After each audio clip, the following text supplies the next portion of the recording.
All of them had spent time in space before, but never in anything like the Ares, which was enormous. There was a kind of penthouse at the front end of the ship, a single tank, like a bowsprit, which rotated in the opposite direction the ship did, so that it held steady.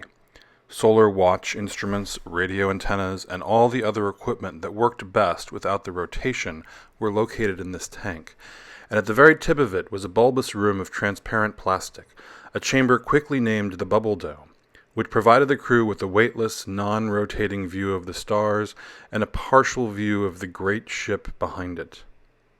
Maya floated near the window wall of this bubble dome, looking back at the ship curiously. It had been constructed using space shuttle external fuel tanks. Around the turn of the century, NASA and Glavskomos had begun attaching small booster rockets to the tanks and pushing them all the way into orbit. Scores of tanks had been launched this way, then tugged to work sites and put to use.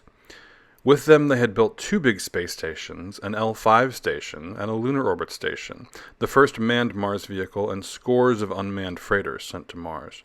So by the time the two agencies agreed to build the Ares, the use of the tanks had become routinized, with standard coupling units, interiors, propulsion systems, and so forth, and construction of the big ship had taken less than 2 years.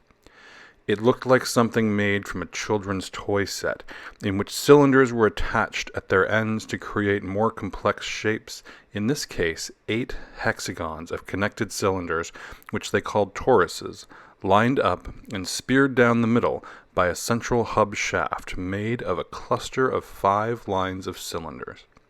The toruses were connected to the hub shaft by thin crawl spokes, and the resulting object looked somewhat like a piece of agricultural machinery, say the arm of a harvester combine or a mobile sprinkler unit, or like 8 knobby donuts, Maya thought, toothpicked to a stick, just the sort of thing a child would appreciate. Hey Kerbonauts, this is 1 Watt, and welcome to the first episode of the series Red Duna.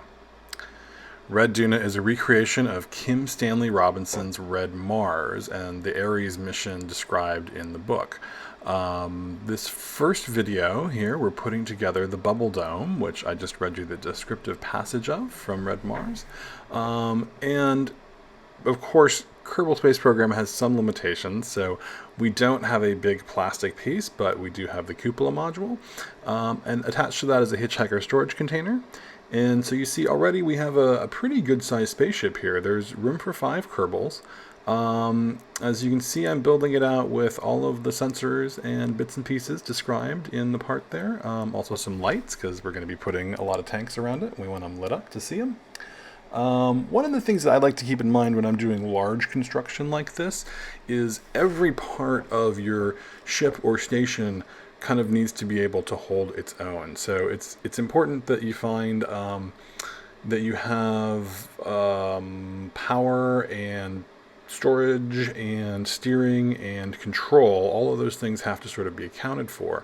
And I think for things that dock, the minimum is just you really want the sort of RCS thruster set so that you can dock and undock with the station as needed. But then obviously for, things that lift and things that go long distances, you really do want each unit to be self-sustaining so that if they break apart or if they have to spend time in orbit during assembly on their own, they're sort of very self-sufficient. So we think we're ready here. Let's launch this first iteration of the Bubble Dome and see how it goes. Now, this is looking pretty good on the pad. Okay, there we go. SAS is on and we're off. I do notice something though. I'm not sure if I need 2 of those large scanners. You see those on either side there. It is nicely balanced, but let's reset this. We'll make it a little bit ugly duckling. Rework these units here, getting the scientific instruments set up correctly, tweaking a few parts as always. Every time you come back down to ground, you've got to make these adjustments, move the struts around. Check and see how it looks when they're open. Very nice. All right. And as soon as we got everything right where we want it, we fold it up and we put it on the pad, and it's launch time. Now, This launch profile is actually reasonably straight up. You see it's a manned launch. We've got Jeb in the can, in that cupola module up front, getting pushed up. There go the side tanks. And there's a little, whoa, oh, whoa, whoa, whoa, whoa, oh, okay, okay. Okay, looks like we're going to make it. That is always really scary when the vehicle rolls like that, even up at 26,000 meters. So let's just watch that Apoaps climb and climb. We'll let ourselves boost up to that altitude. Burn to circularize. Burn to recircularize some more. Okay, that's a nice circular orbit. So we're going to deploy everything here. Recircularize. So you notice we put that tank in a decaying orbit so that it would eventually burn up in the atmosphere there. So because I didn't want to deal with space junk removal. If I had it to do all over again, fuel is going to the Space Center and deleting garbage is not that big of a hassle. But let's watch. See what happens when, ooh, brutal re-entry.